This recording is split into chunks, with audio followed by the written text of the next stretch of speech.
Zarfi që voton vetë, mrekullia e re elektorale madhe in Albania.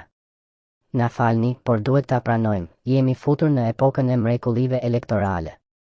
Nuk jemi më thjesht në një demokraci hibride, jemi në një realitet ku Zarfi di më shumë për votën tënde se sa vetë ti Shqipëria zyrtarisht ka kapërcyer kufit e fantazisë politike, duke shpikur fenomenin e votimit të vetvetes me GPS të fikur.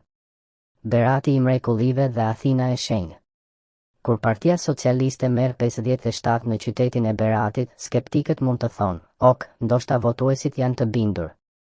Por kur kjo përqindje shkon mbi 90 nga kutitë e ardhura nga Berati në Athinë, atëherë nuk kemi më të bëjmë me bindje, kemi të bëjmë me bindjen absolute të Zarfit.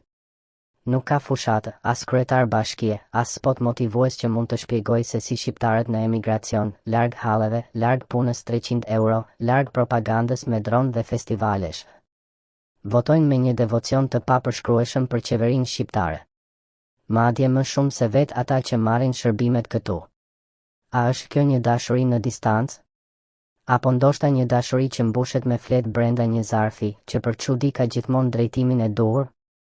Zarfi që din dhe vendos. Në një kohë ku teknologjia po përpiqet të zbulojë si të mbrojmë votën e qytetarit me blockchain dhe verifikim biometrik, Shqipëria e ka tejkaluar këtë fazë, këtu Zarfi voton vetë. Nuk ka nevojë për qytetarin. Nuk ka nevojë për adresë të saktë, për vulë të konsullatës, për verifikim në sistem. Mjafton një dorë me akses në listë dhe hop, vota e gati. As Cambridge Analytica nuk do kishte guxuar të fabrikojë me një efikasitet të tillë. As Putini, me të gjitha teknikat e tij të operacioneve hibride, nuk do t'ia dilte të prodhonte mbështetje kaq të thellë për një forcë politike në një qytet që po shpopullohet dhe që mban rekord në papunësi dhe largime drejt Greqisë. Kur emigranti dashuron më fort se familja. Ajo që ndodh është akoma më absurde. Emigranti në Greqi, që se di nëse do kthehet më ndonjëherë në Berat, pas ka më shumë dëshirë që PS të vazhdojë të qeverisë se sa vetë prindërit.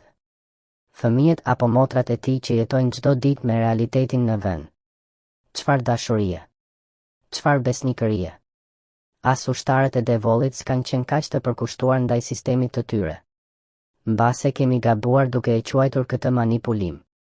Jo, kjo është dashuri e vërtet, e pastër, e pakushtëzuar, e pajisur me numër, serie dhe firmë të njohur notariale. Mrekulli të radhës? Po vazhduam kështu, zgjedhjet e ardhshme do na sjellin kutitë e diasporës nga Marsi dhe Plutoni.